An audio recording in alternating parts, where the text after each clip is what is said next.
While the Pacific Campaign was in full swing, the US Navy started receiving new Essex-class heavy aircraft carriers. They became the long-awaited reinforcements that helped the Americans crush the Japanese Imperial fleet. One of the most famous ships of this class, CV-12 Hornet, inherited her name from another aircraft carrier that distinguished herself at the start of the war. General performance capabilities of USS Hornet. Total displacement up to 36,000 tons. Length up to 266 meters. Beam 45 meters. Draft at full load 9.1 meters. Armament 59 Oerlikon cannons. Caliber 20 millimeters. 10 quadruple Mark II Bofors guns. Caliber 40 millimeters. 12 Mark 12 dual-purpose guns. Caliber 127 millimeters. Armor, main belt and beam bulkheads 102 millimeters. Hangar deck 64 millimeters.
Didn't have this back in the day.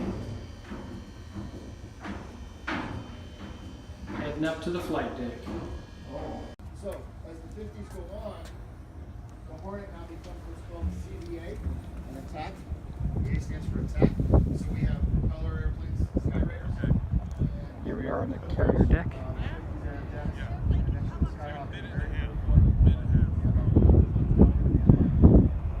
Well, now we have bigger carriers though. Your Enterprise, we have all the big carriers that can do all these big jets. We're kind of now pushed off to the side. We're going to now become a CBS, anti-submarine helicopter services. So I all got to have a handle.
cables for the resting hooks on the aircraft come across. This will be the last hook, and then you have a barricade that would pop up and catch them with the net. This one's deployed, no net installed. The other one is, of course, is stowed.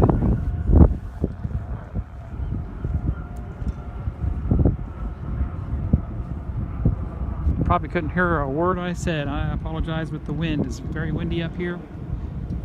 It's the first afternoon with some wind coming out and with the sun coming out.